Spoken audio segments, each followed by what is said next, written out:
Subscribe sekarang channel YouTube Novelas Kadina. Bab Gratis. 6011. Simon awalnya mengira bahwa 100 juta dolar sudah merupakan angka yang sangat besar. Dan harga yang ditawarkannya pun cukup untuk menunjukkan ketulusannya. Tapi bagaimana dia bisa membayangkan bahwa setelah Helena mendengar tawaran itu, dia bahkan tidak repot-repot menegosiasikan harga dan berbalik untuk pergi. Dia baru saja merasakan efek nyata dari obat itu. Sepersepuluhnya saja sudah memberikan efek seperti itu. Minum satu pil utuh pasti akan membuatnya pulih seperti semula.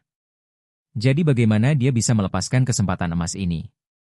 Maka dia segera berteriak, "Yang mulia ratu. Kalau ada apa-apa, kita bisa bicarakan. Tapi kamu berbalik dan pergi." "Kenapa?" Helena berkata dengan enteng, "Tuan Rothschild, saya tidak suka membicarakan kerjasama dengan orang yang tidak mengerti dengan jelas. Menurut Tuan Simon, kesehatannya hanya bernilai 100 juta dolar. Jadi, dengan segala hormat, apalagi yang perlu saya bicarakan dengan Anda? Aku tidak bisa dibandingkan denganmu. Meskipun aku tidak punya banyak uang, menurutku, kesehatanku sendiri harus diukur lebih dari sekadar uang sedikit ini, kan?" Simon terdiam sesaat. Dia tidak menyangka Helena akan mengangkat isu harga kekayaan bersihnya. Lihat apa artinya ini, jika Anda punya lebih banyak uang, masuk akal untuk menghabiskan lebih banyak uang? Bagaimana dia bisa bicara tentang ini jika kekayaannya mencapai 1 triliun dolar? Haruskah dia memberinya 300 hingga 500 miliar dolar saja? Saat ini, Helena memikirkan sesuatu dan berkata, "Oh, ngomong-ngomong. Saya menerima berita hari ini bahwa keluarga Chewang akan melelang mobil pribadinya untuk membiayai pengobatan Chewang. Konon, Chewang telah koma selama bertahun-tahun, dan keluarganya sangat menderita. Ratusan juta euro telah dibayarkan untuk perawatannya. Izinkan saya memberi Anda analogi yang kurang tepat. Jika Tuan Simon yang pingsan di tempat tidur, apakah keluarga Anda hanya akan membayar 100 juta dolar untuk biaya pengobatan Anda? Atau, Anda hanya ingin mereka membayar lebih?" Ini, wajah Simon terasa panas. Awalnya, dia menyadari bahwa harga yang baru saja dia kutip agak pelit. Kedua, dia tidak menyangka Helena akan berbicara begitu langsung, yang sungguh tidak menyelamatkan mukanya. Jadi, dia hanya bisa berkata dengan suara rendah, "Yang mulia ratu. Jika Anda merasa harganya terlalu rendah, Anda bisa mengatakan harganya." Helena berkata dengan ringan, "Tuan Rothschild, sebelum saya mengajukan penawaran. Sebelum membahas harganya, saya harap Anda mengerti bahwa alasan saya membawa ramuan ini ke sini adalah untuk menyelamatkan Anda dari api dan air. Karena tujuannya adalah untuk menyelamatkanmu dari api dan air, maka kamu harus mempertimbangkan nilai dirimu saat berada di dalam api dan air. Seberapa berharganya?" Setelah mengatakan itu, Helena menambahkan, "Anda pasti satu-satunya yang paling mengetahui situasi Tuan Rothschild saat ini. Stroke tidak hanya memengaruhi tindakan, bahasa, dan kualitas hidup Anda, tetapi juga memengaruhi seluruh status Anda dalam keluarga. Peran yang Anda mainkan dalam keluarga, jika Anda kembali sehat, Anda dapat menunda keputusan awal Anda untuk menyerahkan posisi kepala keluarga kepada Steve hari ini dan terus memainkan peran sebagai kepala keluarga. Tetapi jika Anda kehilangan kesehatan, Anda akan kehilangan segalanya." Begitu Simon mendengar ini, dia tahu bahwa jika dia ingin mendapatkan pil ini hari ini, dia harus bersiap menghadapi pendarahan hebat, dan tidak ada peluang untuk menghemat uang. Maka, dia hanya bisa menelan ludah dan berkata, "Yang mulia ratu, saya mengerti semua yang Anda katakan, jadi tolong beri saya harga yang jelas, berikan saya harga yang jelas." Helena mengangguk dan berkata dengan dingin, 100 miliar dolar. Mata Simon melebar, Berapa banyaknya?" Helena mengulangi lagi, "Saya bilang, 100 miliar dolar. Simon berseru, Ini keterlaluan. 100 miliar. 100 miliar dolar dapat diberikan kepada negara ini, membangun armada kapal induk paling canggih, dan mempertahankan operasinya setidaknya selama 2 tahun. Helena mengangguk dan tersenyum. Ya, 100 miliar dolar tidak hanya dapat membangun armada kapal induk tercanggih, tetapi juga mengirim manusia ke Mars dan membawanya kembali, dan mungkin bahkan memungkinkan mereka membangun Disneyland di bulan. Pada titik ini, Helena bertanya, "Tapi apa arti Disney di bulan bagimu? 100 miliar dolar yang dihabiskan untuk tempat-tempat ini bisa membeli segalanya, tapi hanya kamu yang bisa membeli kembali kesehatanmu."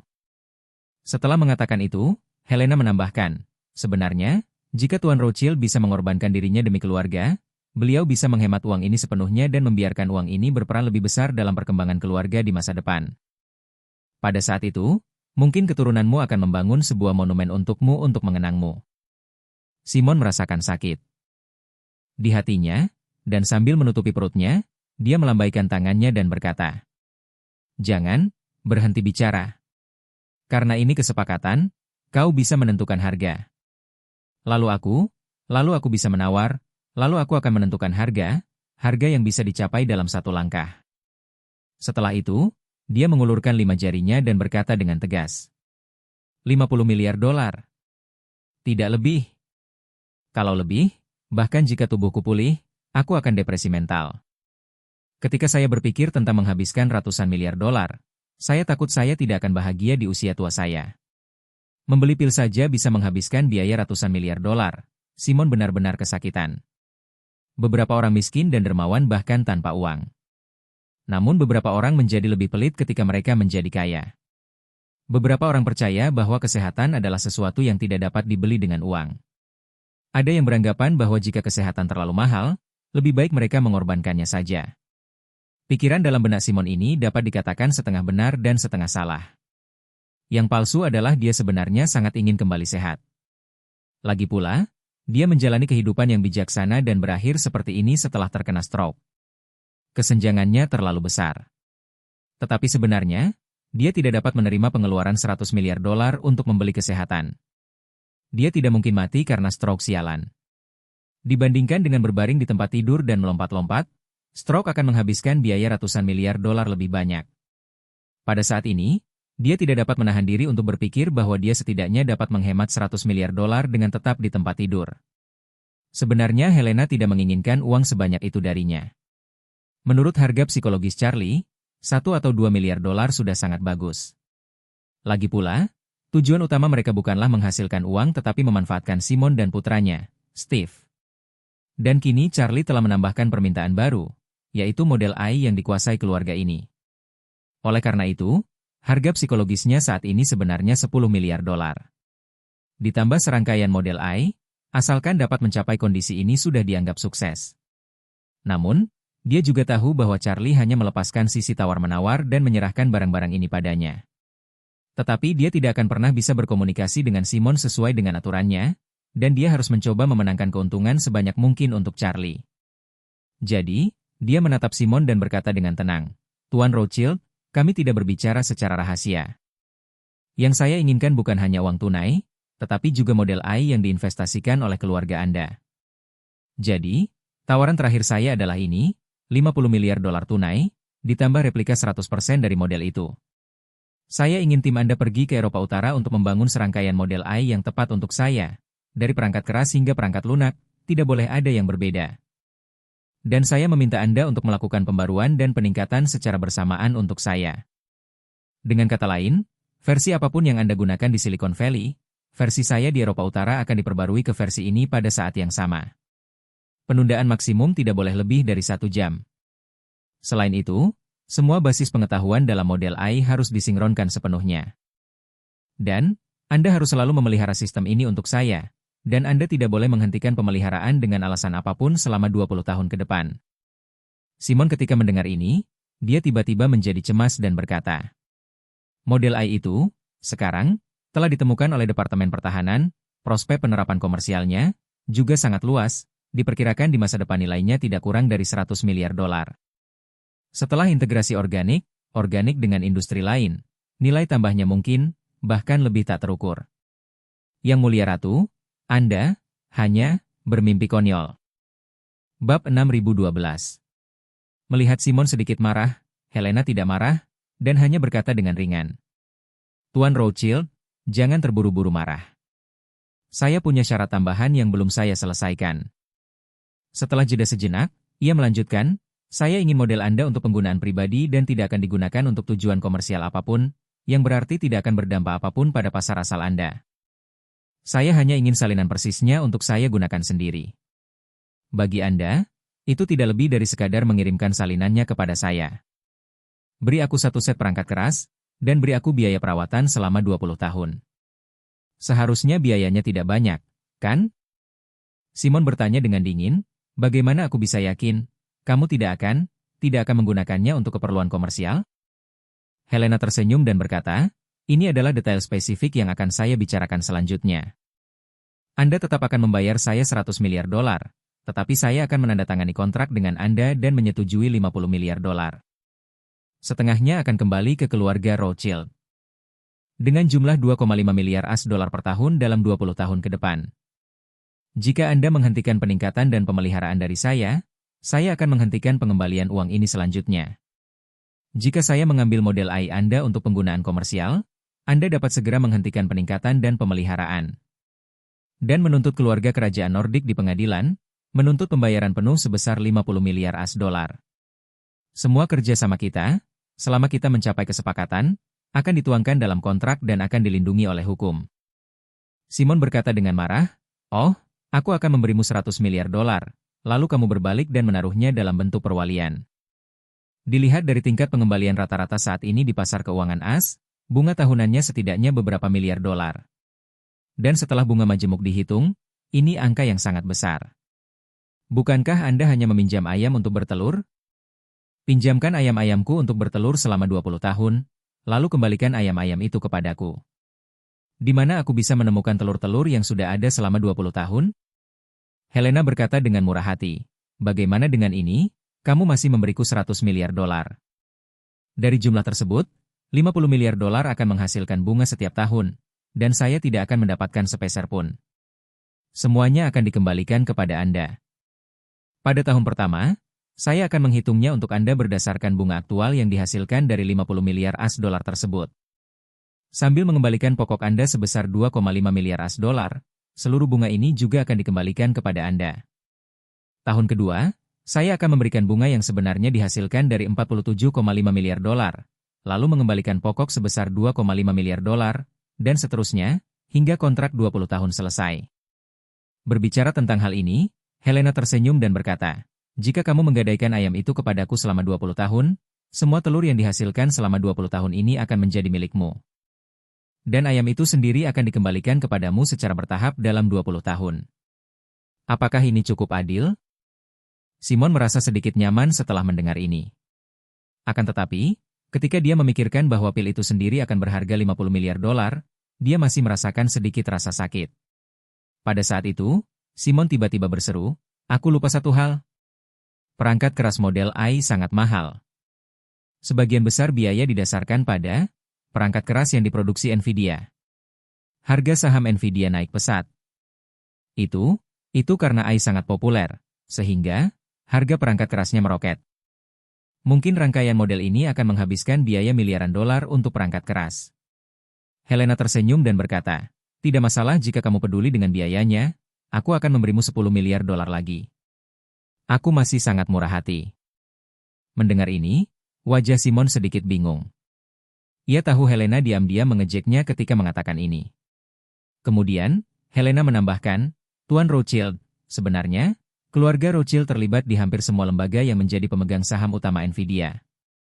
Dan Anda masih memiliki banyak saham yang beredar di pasar sekunder. Dan Anda mendapatkan saham-saham ini sangat awal dan harga chipnya sangat rendah. Dalam proses melonjaknya harga saham Nvidia hingga lebih dari 1 triliun dolar, Anda sudah menghasilkan banyak uang. Simon baru saja mendapat konsesi 10 miliar. Ia merasa jauh lebih nyaman. Setelah mendengar Helena menjelaskan latar belakangnya, ia segera menjelaskan. Semua orang membicarakan bisnis. Kita menghasilkan lebih banyak uang dari Nvidia. Itu tidak mungkin ada hubungannya dengan masalah ini. Yang Mulia Ratu, bagaimana menurutmu? Ya. Helena mengangguk dan berkata, namun, saya akan memberi Anda biaya perangkat keras sebesar 10 miliar dolar, yang ada hubungannya dengan Nvidia. Anda pasti masih harus membeli model AI saya dari Nvidia. Anda adalah pemegang saham Nvidia, dan Anda pergi ke Nvidia untuk melakukan pembelian dalam jumlah besar. Sampai batas tertentu, ini setara dengan menyerahkan tangan kiri Anda ke tangan kanan. Pertama-tama, meskipun biaya eksternal yang dikutip adalah 10 miliar, Anda tidak akan menghabiskan sebanyak itu untuk pembelian aktual. Kedua, Anda adalah pemegang saham Nvidia, jadi Anda tetap mendapatkan poin atas keuntungan dari pesanan ini. Ketiga, Pesanan ini pasti akan meningkatkan penjualan dan harga saham Nvidia. Dan harga saham akan naik. Anda juga bisa mendapatkan lebih banyak keuntungan darinya. Saham yang Anda pegang melalui institusi dapat menghasilkan keuntungan berdasarkan valuasi, dan saham yang dapat diperdagangkan yang Anda pegang di pasar sekunder dapat menghasilkan keuntungan langsung. Anda bisa menghasilkan uang di bagian manapun pasar as, dan konversi akhir pada akhirnya, biaya aktual Anda mungkin bahkan tidak mencapai 10% dari 10 miliar. Pada titik ini, Helena menyimpulkan, saya tidak akan memberitahu Anda biaya. Pastinya. Kutipan terakhir saya sekarang adalah 40 miliar dolar, ditambah serangkaian model AI yang akan ditingkatkan dan dipelihara secara gratis selama 20 tahun. Jika kamu merasa tidak apa-apa, kita bisa menandatangani kesepakatan sekarang. Setelah mengatakan itu, Helena mengeluarkan beberapa kontrak cetak dan menyerahkannya di depan Simon. Dia berkata, templat kontraknya sudah keluar. Tulis saja jumlah uang yang diinginkan dan ketentuan pembayaran bunga yang disepakati. Jika Tuan Rothschild berminat, kami akan melanjutkan. Jika tidak, saya akan pergi. Begitu Simon mendengar ini, dia tahu bahwa Helena telah melakukan persiapan dan pekerjaan rumah yang cukup sebelum datang. Faktanya memang benar seperti yang dikatakannya. Keluarga Rothschild sendiri mengendalikan saham Nvidia melalui berbagai lembaga dan individu. Dan memegang sejumlah besar saham yang beredar di pasar sekunder. Mereka telah meraup keuntungan besar dari Nvidia. Uang 10 miliar yang diserahkan Helena sebenarnya memberi banyak ruang gerak bagi keluarga Rothschild. Meskipun Simon tidak peduli dengan uang. Sekarang karena dia dimanfaatkan, tentu saja dia ingin mendapatkan sedikit lebih sedikit. Maka dia pun ragu-ragu lagi dan lagi, namun demi kesehatan dan statusnya sendiri, dia mengertakkan gigi dan berkata, "Oke. Sesuai, seperti yang dikatakan Yang Mulia Ratu. 40 miliar dolar plus satu set model AI non-komersial."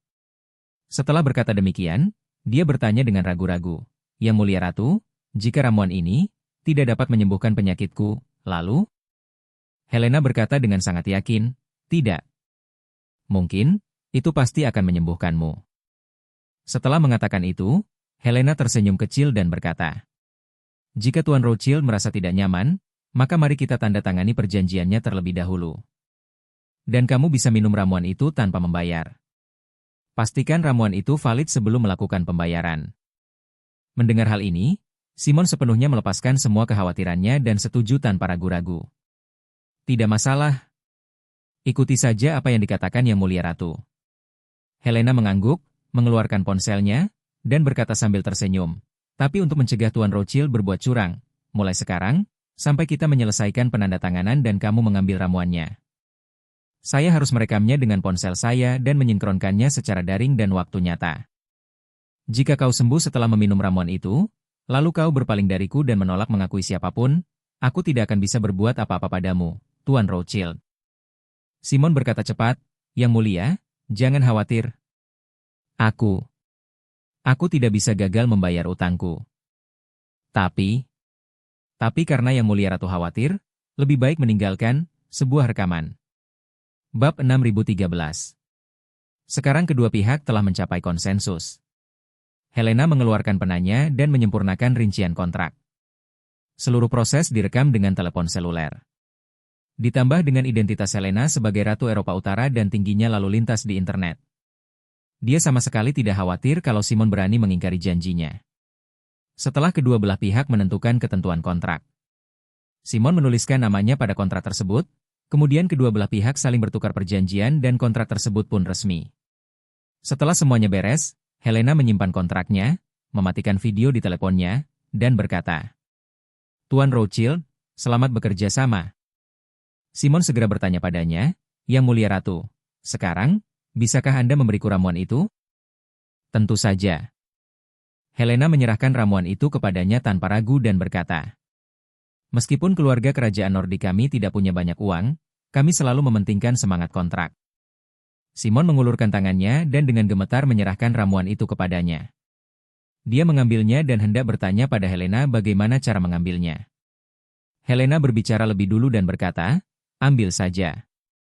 Mendengar itu Simon pun tak ragu lagi dan langsung meminum ramuan itu dengan memasukkannya ke dalam mulutnya. Dalam sekejap, Ramuan di mulutnya berubah menjadi aliran panas yang beberapa kali lebih kuat dari sebelumnya dan dengan cepat mengalir ke perutnya. Simon merasa seperti balon kempes yang segera diisi gas. Dia hanya bisa berbaring setengah berbaring di sisi tempat tidur, tetapi dia segera merasakan tubuhnya kembali kuat, dan rasa kuat ini jauh lebih besar dari sebelumnya. Dengan sedikit usaha, dia duduk dari tempat tidur, dan dia sangat terkejut saat mendapati tubuhnya tidak lagi bergerak atau gemetar. Dia begitu gembira hingga ia segera mencoba berjalan di tanah. Hasilnya, kekuatan kakinya dan stabilitas tubuhnya melampaui harapannya. Saat ia belum terkena stroke, tubuhnya sudah relatif lemah. Meskipun ia tidak membutuhkan tongkat untuk berjalan, ia masih tertatih-tatih. Namun kini, ia mencoba melangkah beberapa langkah. Memang langkahnya tidak bisa dikatakan cepat, tetapi setidaknya ia jauh lebih stabil. Saat ia melangkah, keluar dengan kakinya, kekuatan dan dukungan setelah mendarat telah meningkat pesat. Mengingat perasaan tidak berguna di tempat tidur setelah terkena stroke, Simon berharap dia bisa tertawa terbahak-bahak seperti hahaha. Setelah berjalan beberapa kali di bangsal yang sangat luas dan besar, Simon tidak tahan untuk berhenti. Sebaliknya, dia menjadi semakin bersemangat saat berjalan. Helena merasa pusing saat dia tergantung di depan matanya, jadi dia berkata, "Sudahlah, Tuan Rothschild, jangan bergerak lagi, Anda belum memberi saya uangnya." Simon tertegun sejenak lalu berbalik. Tiba-tiba, dia menyadari bahwa dia belum memenuhi janjinya, jadi dia tersenyum sedikit meminta maaf dan berkata, "Maafkan saya, Yang Mulia, saya benar-benar sedikit bersemangat, mohon maafkan saya." Setelah mengatakan itu, dia langsung berkata, "Pil senilai 40 miliar. Biayanya, deposit 50 miliar, 90 miliar dolar AS, saya akan meminta seseorang untuk segera membayarnya. Dan uangnya akan langsung ditransfer ke rekening yang tertera di kontrak, kan?" Helena mengangguk, "Ya, terima kasih, Tuan Rothschild. Mari kita atur." Lalu Helena berkata sambil tersenyum, "Tuan Rothschild, apakah Anda menyadari bahwa Anda tidak lagi gagap?" "Ya." Simon memegang tangan kanannya kosong di depan tubuhnya, menggoyangkannya beberapa kali, dan berkata dengan terkejut, "Luar biasa, sungguh luar biasa. Ramuan ini sungguh luar biasa." Setelah mendesah penuh emosi, dia tidak membuang-buang waktu. Dia langsung mengangkat teleponnya dan menghubungi direktur keuangannya, memintanya untuk mengatur pembayaran transfer. 90 miliar dolar AS adalah angka yang sangat besar bagi negara atau kelompok manapun, terutama jumlah uang tunai yang begitu besar, yang sungguh tidak terbayangkan. Namun bagi keluarga Rothschild, jumlah uang ini tidak ada apa-apanya, bahkan bukan uang saku. Kekuatan finansial keluarga Rothschild telah lama berada di luar kemampuan perkiraan orang luar. Selama bertahun-tahun, mereka telah melakukan investasi eksplisit dan implisit di berbagai bidang. Semua perusahaan lepas pantai yang terdaftar di Kepulauan Cayman dan Kepulauan Virgin, selama belum tercatat, tidak perlu mengungkapkan informasi pemegang saham. Di antara mereka, tidak ada cara untuk memverifikasi nilai sebenarnya dari sejumlah besar perusahaan yang dimiliki atau bahkan dikendalikan oleh keluarga Rothschild. Bahkan untuk perusahaan tercatat, hanya pasar primer yang akan mengungkapkan informasi pemegang saham. Pasar sekunder membeli dan menahan melalui berbagai saluran, dan tidak mungkin untuk dihitung sama sekali. Selain itu, keluarga Rothschild memiliki investasi dalam bidang real estate, energi, pertambangan, transportasi, DLL. Di seluruh dunia. Dapat dikatakan bahwa tidak peduli industri mana yang muncul, keluarga Rothschild dapat meraup kekayaan besar darinya. Selama masa kolonial, Inggris dikenal sebagai kekaisaran di mana matahari tidak pernah terbenam karena mereka memiliki koloni sendiri di hampir setiap zona waktu. Dimanapun matahari bersinar, mereka tetap memiliki sebidang wilayah. Keluarga Rothschild adalah kerajaan yang mataharinya tidak pernah terbenam dalam bidang ekonomi.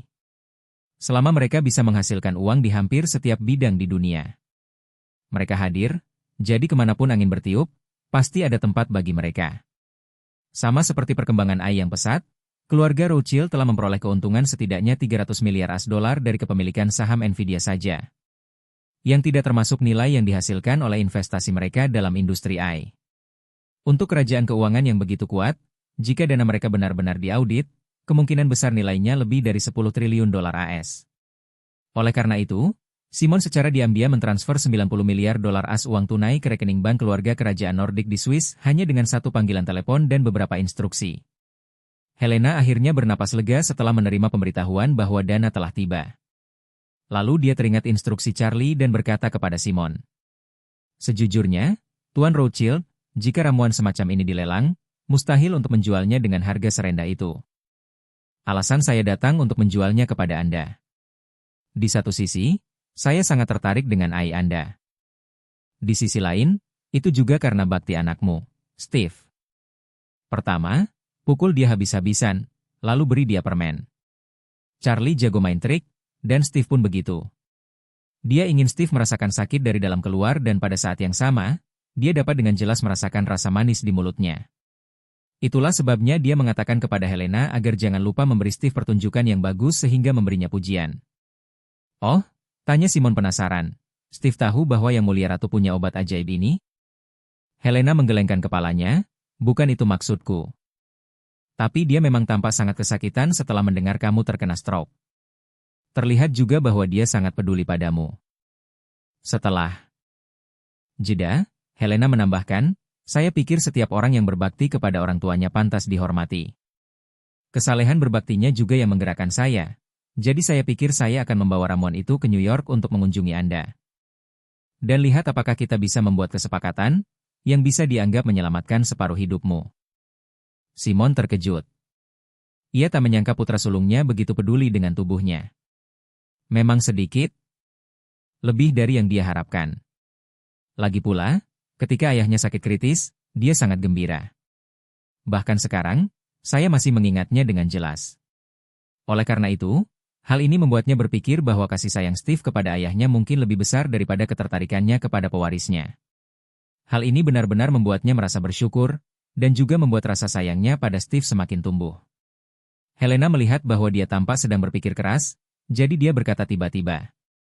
Tuan Rothschild, sungguh sangat membahagiakan bagi Anda memiliki putra yang berbakti seperti dia. Saya yakin setelah dia resmi naik tahta hari ini, dia pasti akan menjaga Rothschild. Lagi pula, tingkatan tertinggi dalam berbisnis adalah melayani orang dengan kebajikan. Ketika Simon mendengar ini, dia tidak dapat menahan gemetar meskipun dia telah pulih sepenuhnya dari stroke. Memang senang anaknya berbakti, tapi kalau teringat acara kumpul keluarga yang rencananya jam 10 pagi, hatinya jadi deg-degan sendiri. Saya merasa senang dan tersentuh, tetapi karena tubuh saya sudah pulih sepenuhnya, bagaimana dengan penyerahannya kepada Patriark? Masalah penempatan harus ditunda untuk sementara waktu. Aku tidak ingin menyerahkan posisi itu kepada Steve secepat ini. Keputusan saya sebelumnya untuk meninggalkan posisi itu adalah langkah yang sia-sia setelah terkena stroke. Sekarang tubuh saya sudah pulih, tidak ada kemungkinan untuk meninggalkan posisi itu. Dia memikirkannya. Pada titik ini, dia tak bisa menahan diri untuk berpikir. Meskipun ini tidak adil bagi Steve, aku yakin karena putraku sangat berbakti kepadaku dan menganggap tubuhku lebih penting daripada warisannya, dia pasti tidak akan menganggapnya serius dan tidak akan banyak berpendapat. Lagi pula, meskipun dia punya pendapat, aku bisa memberinya kompensasi. Bukankah aku belum pernah benar-benar memastikan identitas ahli warisnya sebelumnya? Kali ini, aku mungkin akan memanfaatkan pertemuan keluarga pukul 10 untuk membahasnya secara langsung. Setidaknya beri dia sedikit ketenangan. Bab 6014. Melihat Simon menunduk diam dan berpikir, Helena tahu bahwa dia pasti tidak akan mewariskan gelar kepala keluarga kepada Steve seperti yang direncanakan. Seperti yang diharapkan, Simon mengangkat kepalanya, tersenyum, dan berkata, Yang Mulia, terima kasih telah meluangkan waktu dari jadwal sibuk Anda untuk datang ke New York untuk menghadiri rapat internal keluarga Rothschild untuk menetapkan pewaris. Dengan kehadiranmu, keluarga Rothschild menjadi makmur. Helena berpura-pura terkejut dan bertanya, bukankah hari ini akan diumumkan penerus Steve? Bagaimana mungkin pewarisnya sudah ditentukan? Simon melambaikan tangannya dan berkata sambil tersenyum sedikit malu. Rencana tak mampu mengimbangi perubahan. Perubahan tak mampu mengalahkan rencana. Sebelum pagi ini, aku tidak pernah berpikir kalau aku bisa pulih lagi. Bagaimana menurutmu? Helena tersenyum kecil, salah satu alasan mengapa kamu bisa pulih adalah bakti Steve kepada orang tuanya. Helena mengatakan hal ini, tetapi dia tidak dapat menahan diri untuk berpikir dalam hatinya. Simon benar-benar menyesalinya, yang sepenuhnya membenarkan spekulasi Tuan Wade. Dia selalu meramal seperti dewa. Karena Simon berencana untuk menyerahkan jabatan kepala keluarga kepada Steve karena stroke yang dideritanya tak kunjung sembuh, maka asalkan stroke yang dideritanya sembuh, ia pasti akan mengurungkan niat tersebut. Terkadang, logika sifat manusia sama dengan reaksi kimia. Setelah air dielektrolisis, oksigen dan hidrogen akan dihasilkan. Ini adalah rumus reaksi kimianya. Jika listrik dicabut, air akan tetap menjadi air. Simon adalah kepala keluarga, dan itu adalah air. Tetapi ketika ia tiba-tiba terserang stroke, itu adalah listrik. Oksigen dan hidrogen yang dihasilkan oleh elektrolisis air adalah hasil rencana Simon untuk memberi jalan kepada putranya Steve. Oleh karena itu, hanya setelah Simon, kepala keluarga, menderita stroke, barulah ia digantikan oleh Steve. Sekarang kondisi kunci dari stroke telah hilang, itu sama saja dengan mencabut daya. Maka, hasil Steve yang menggantikan sang patriark secara alami akan hilang. Karena itu, menurut Charlie, jika Simon terus mewarisi tahta setelah sembuh dari penyakitnya, itu setara dengan genangan air yang dibiarkan mengering dan akan terurai menjadi hidrogen dan oksigen. Itulah hantu. Pada saat itu, Helena menghela napas dan berkata kepada Simon, "Tuan Rothschild, karena rencana Anda telah berubah, saya tidak akan berpartisipasi dalam pertemuan berikutnya." Simon bertanya dengan bingung, "Ada apa dengan Yang Mulia Ratu? Kenapa beliau tidak mau berpartisipasi? Anda sudah di sini, kenapa tidak tinggal dan memandu serta menjadi saksi?" Helena menggelengkan kepalanya dan berkata, "Selain membuat kesepakatan dengan Anda, Tuan Rothschild, saya di sini untuk membangun hubungan dengan kepala keluarga Rothschild sebagai dasar komunikasi di masa mendatang. Jika Steve mengambil alih hari ini, saya tentu akan menyaksikannya langsung dan membangun dasar komunikasi yang baik dengan kepala suku yang baru. Namun, Tuan Rothschild tidak berencana pensiun sekarang, jadi saya datang ke New York kali ini. Semua tujuan telah tercapai, dan akan sia-sia jika saya tetap tinggal."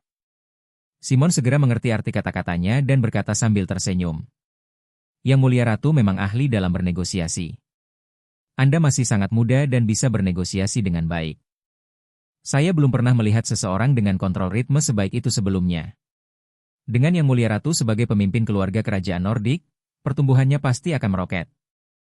Helena tersenyum dan berkata, "Tuan Rothschild terlalu memikirkan saya. Saya bisa mengendalikannya dengan baik. Ritmenya sepenuhnya karena saya punya guru yang baik." Simon segera bertanya, "Saya ingin tahu siapa guru Yang Mulia Ratu. Jika ada kesempatan, saya juga ingin bertemu dengannya."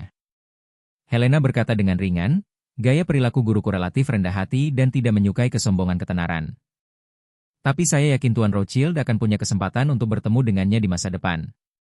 Simon tersenyum sopan dan berkata, "Itu akan bagus sekali."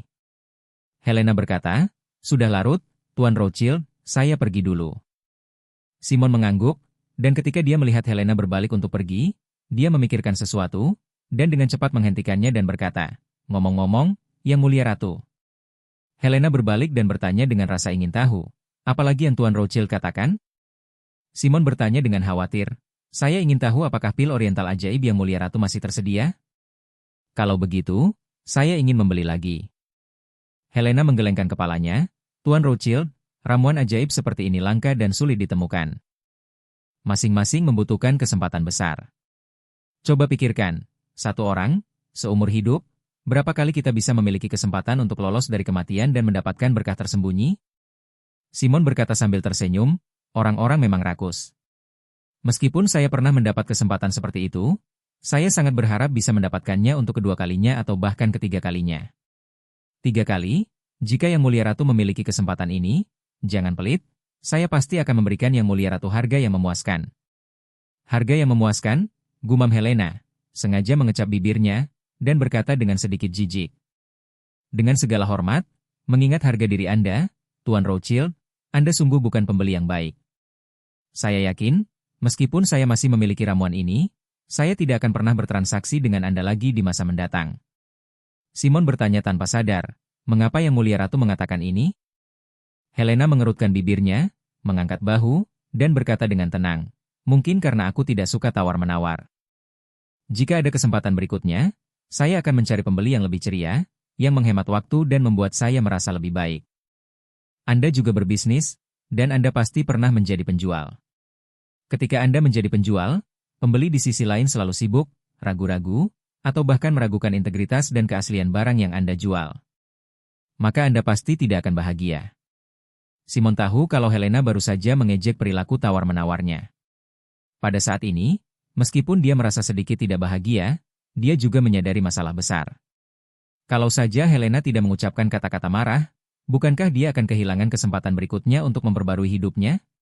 Memikirkan hal ini, dia tiba-tiba merasa sangat menyesal atas perilaku tawar-menawarnya tadi. Maka, tanpa ragu ia berkata, "Yang Mulia Ratu, jangan marah. Lagi pula, saya seorang pengusaha. Saya terbiasa menawar. Sekalipun harganya cuma 10 sen, saya akan cari cara untuk menurunkan harganya. Jika Yang Mulia Ratu merasa tidak nyaman, maka saya tidak akan mengajukan penawaran balasan sama sekali. Saya akan segera mengganti 10 miliar dolar AS itu untuk Anda. Apakah menurut Anda itu tidak masalah?" Helena melambaikan tangannya. Tidak, seperti katamu, belilah model I. Perangkat kerasnya juga butuh biaya. Aku lebih baik menanggung kerugian sendiri daripada membiarkanmu menanggung kerugian. Lagi pula, Tuan Rothschild, Anda sudah sangat tua dan terkena stroke lagi. Jika Anda mengalami kehilangan yang memengaruhi suasana hati Anda, dan Anda akan menderita penyakit lain di masa mendatang, bukankah saya berdosa? Tidak. Simon tidak peduli. Lagi dengan ejekan. Dia bergegas ke Helena dan berkata dengan penuh semangat, "Membeli perangkat keras untuk Yang Mulia Ratu. Inilah yang harus kita lakukan. Yang Mulia, mohon jangan bersikap sopan." Setelah mengatakan itu, dia berkata dengan ekspresi menyesal di wajahnya, "Yang Mulia, saya sudah tua, dan saya memiliki banyak kebiasaan lama yang tersisa dari beberapa dekade dalam cara berpikir saya.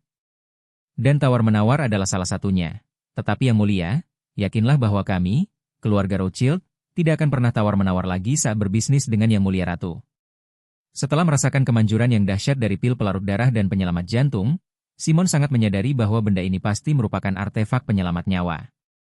Meskipun sekarang dia sudah pulih, bagaimanapun juga dia sudah tua, dan masalah lain pasti akan muncul di kemudian hari. Dokter juga mengatakan bahwa stroke sangat mudah kambuh. Hampir 20% pasien stroke akan mengalami stroke kedua dalam 5 tahun. Jika terjadi lagi, tubuhnya mungkin tidak mampu lagi menahannya. Oleh karena itu, jika Anda dapat membeli pil tambahan untuk menjaga darah dan menyelamatkan jantung atau memesannya terlebih dahulu, Anda dapat duduk santai dan rileks. Dia tidak yakin apakah Helena punya yang kedua sekarang, tetapi dia tahu bahwa dia tidak bisa membiarkan Helena meninggalkan New York dengan pendapat dan ketidakpuasan. Dalam hal itu, jika dia ingin membelinya lagi di masa mendatang, dia mungkin benar-benar tidak mempunyai kesempatan. Helena melihat wajah Simon yang cemas, yang hampir berisi satu kalimat. "Aku tidak bisa membiarkannya kabur." Dia merasa lucu dan tidak bisa menahan diri untuk bertanya, "Tuan Rothschild, apakah ini akan membuat Anda terlalu malu? Atau lupakan saja. Kamu sudah sangat tua. Kalau kamu tidak bahagia karena uang itu penting, bagaimana kamu bisa merasa senang karenanya? Bisnis nomor 2, dan kesehatan nomor 1. Simon tahu Helena sedang menggodanya, jadi dia hanya bisa menerima kenyataan dan meminta maaf lalu berkata sambil tersenyum. Tidak. Ini uang yang seharusnya diberikan kepada Yang Mulia Ratu. Jika uang ini tidak diberikan kepada Yang Mulia Ratu, saya pasti akan sedih dan bahkan susah tidur dan makan. Jadi, jangan menolak." Helena berpikir sejenak, lalu berkata tanpa daya, "Karena Tuan Rothschild berkata begitu, baiklah, aku tidak akan bersikap tidak sopan." Simon mengatakan mendengar ini, dia merasa lebih bersemangat daripada menghasilkan uang. Dia segera menghubungi manajer keuangannya lagi dan berkata, "Cepat, tambahkan 10 miliar dolar AS lagi ke akunmu sekarang." Setelah mengatakan itu, dia melirik Helena. Melihat ekspresinya sangat tenang, dia khawatir dan berkata cepat. Tidak, kirim 15, oh tidak. Kirim 20 miliar. Sebagai orang kepercayaannya yang paling terpercaya, pihak lain segera berkata, "Baik. Tuan, mohon tunggu sebentar, saya akan mengaturnya." Helena mengangkat alisnya sedikit, tetapi tidak berkata apa-apa. Setelah Simon menutup telepon, ia berpura-pura terkejut dan bertanya, "Tuan Rothschild, apa yang baru saja Anda katakan? Bukankah tidak pantas mengirimkan 20 miliar? Simon juga melihat Helena. Wanita ini juga seorang aktris yang hebat. Kalau dia benar-benar menganggap itu tidak pantas, dia seharusnya mengatakannya lebih awal. Dia tidak mengatakannya sampai dia menutup telepon. Apa terlalu kentara kalau dia berpura-pura? Namun, dia sekarang mengerti bahwa Helena, yang berusia 20-an, bukanlah seseorang yang bisa dianggap remeh. Karena dia menginginkan sesuatu darinya, dia tidak boleh berpikir untuk menawar. Kalau tidak, dialah yang akan menderita pada akhirnya. Sekarang dia sudah cukup tua. Rasanya tidak enak kehilangan uang dan kehilangan orang. Maka, dia buru-buru berkata, "Yang mulia ratu, 10 miliar ini untuk menebus pembayaran Anda. Dan 10 miliar lainnya adalah sebagian kecil dari pikiranku. Aku memang melakukan sesuatu yang tidak pantas tadi. Tolong jangan pedulikan." Bab 6015. Setelah memastikan bahwa 20 miliar dolar telah tiba, Helena menatap Simon dan berkata sambil tersenyum, "Tuan Rothschild, uangnya sudah diterima. Selamat bekerja sama. Saya akan kembali ke Eropa dalam 2 hari. Saya harap ketika saya tiba, tim AI Anda juga akan tiba pada waktu yang sama." Simon berkata tanpa ragu, "Jangan khawatir, Yang Mulia Ratu. Saya akan meminta mereka untuk segera bersiap dan datang lebih awal untuk melakukan perencanaan dan persiapan awal." Ketika Helena berhasil menjual pil penyebar darah seharga 60 miliar dolar AS, ditambah seperangkat model AI. Steve, 20 meter dari pintu bangsal, dan putranya Raus, yang baru saja tiba, dengan cemas melihat waktu. Menurutnya, pertemuan ayah tua itu dengan Helena memakan waktu agak lama. Bukan karena dia keberatan dengan pertemuan keduanya, tetapi terutama karena dia khawatir hal itu akan menunda pertemuan keluarga nanti. Lagi pula, rapat resminya dimulai pukul 10. Dan itu akan menjadi momen krusial baginya untuk mencapai puncak tertinggi dalam hidupnya. Di saat sepenting ini, mengapa mereka tidak bisa mendapatkan kursi roda sebelum pukul 8:30 dan segera mendorong orang tua itu ke tempat acara? Hari ini adalah hari besar bagiku untuk meraih kesuksesan sebagai kepala keluarga, dan tentu saja mereka tidak ingin menundanya semenit pun. Saat dia merasa cemas, pintu bangsal terbuka. Helena berjalan keluar bangsal. Melihat hal itu, Steve segera berlari menghampiri Raus. Lagi pula, dia juga khawatir apakah lelaki tua itu bisa membujuk Helena untuk menikah ke dalam keluarga itu. Jika dia bisa diyakinkan, bukankah Helena akan menjadi calon menantunya? Staf medis di belakangnya juga berlari cepat. Mereka khawatir terhadap kesehatan orang tua itu. Orang tua itu tidak dapat berbicara dengan baik dan disertai dengan hemiplegia dan kejang-kejang. Dalam kasus ini, tidaklah pantas untuk berbicara terlalu banyak. Tapi mereka tidak menyangka dia akan mengobrol dengan Helena begitu lama. Jadi mereka harus pergi dan melihat jenazah lelaki tua itu. Kalau ada masalah, pasti akan merepotkan.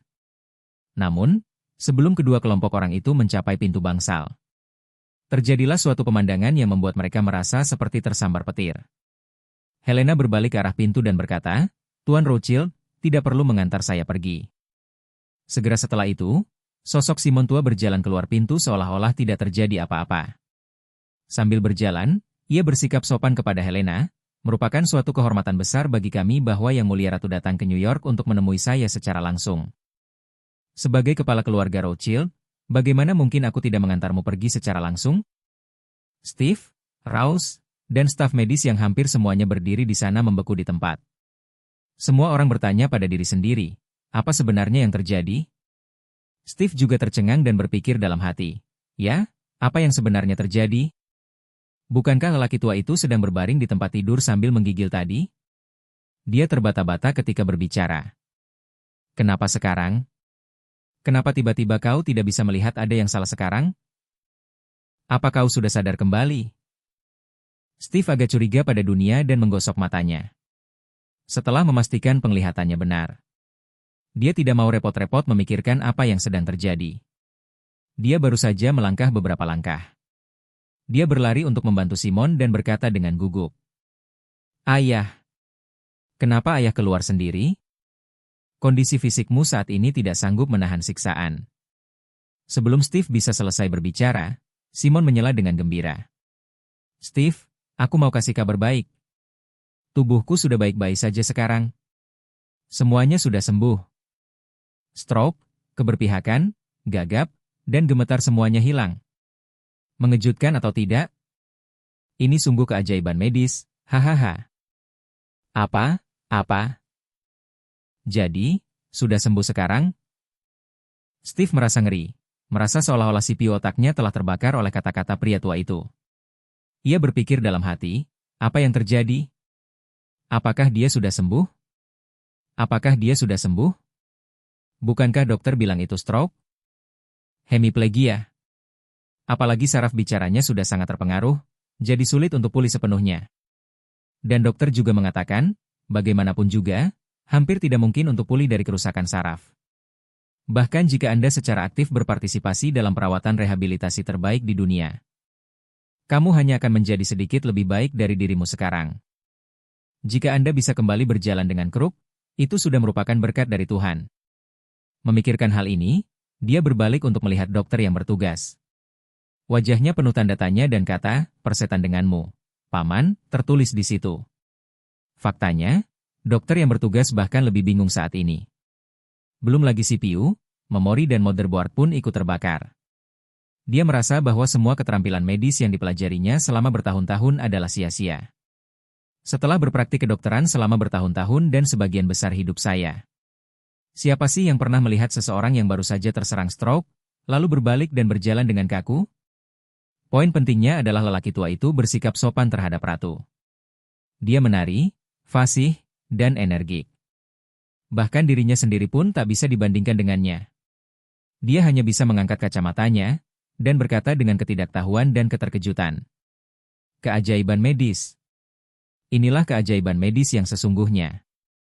Siapapun yang dapat menyembuhkan stroke akan dihormati dengan hadiah Nobel. Steve mendengar hal ini, dia ingin menendangnya ke ujung koridor yang lain, dan mengutuk dalam hatinya. Dasar bajingan, kau tahu keajaiban hanya dengan satu suapan. Apa aku nggak tahu kalau itu keajaiban? Apa perlu kamu bilang begitu? Simon melihat mata Steve melebar dan tak bisa berkata apa-apa. Dia sedikit terharu dan sedikit malu lalu berkata, "Steve, anak yang baik, terima kasih atas baktimu. Yang mulia Ratu. Tersentuh oleh baktimu dan membawakanku obat khusus itu. Setelah menerima obat khusus untuk mengobati stroke, saya sekarang sembuh." Steve menatap Helena dengan ekspresi bingung di wajahnya dan tanpa sadar bertanya, "Yang mulia Ratu, ini, apa-apaan ini?" "Hah?" Helena tersenyum sedikit, menatap Steve, dan berkata dengan sungguh-sungguh, "Tuan Rothschild, inilah mukjizat yang Anda doakan kepada Tuhan, dan Tuhan menjawab Anda. Mukjizat itu telah tiba." "Ibumu." Ekspresi Steve tercengang, dan wajahnya bahkan lebih sedih daripada putranya yang sudah meninggal. Dia berpikir dalam hatinya, aku tidak benar-benar meminta Tuhan untuk memintaku." Helena melihat ekspresinya sedikit menyakitkan, dan dia tidak bisa menahannya lagi. Dia takut Simon akan curiga terhadap kontrolnya, jadi dia berkata dengan wajah serius, "Pak Rothschild, jangan terlalu kaget. Ingat, Matius pasal 7 ayat 7 mengatakan, mintalah, maka akan diberikan kepadamu. Carilah, maka kamu akan mendapat. Ketoklah, maka pintu akan dibukakan bagimu. Inilah kebaikan Allah kepada orang percaya." Helena berkata lagi, "Bahkan di saat-saat tersulit dalam hidupku, saya tetap berdoa kepada Tuhan setiap hari, dan menyemangati diri dengan ayat ini, mengatakan kepada diri sendiri bahwa Tuhan tidak akan pernah meninggalkan saya. Jadi, saya membuka peluang hidup, mencapai pembalikan dalam hidup, dan menjadi Ratu Eropa Utara. Jadi, ingatlah bahwa Tuhan tidak akan membiarkanmu berjalan sendirian."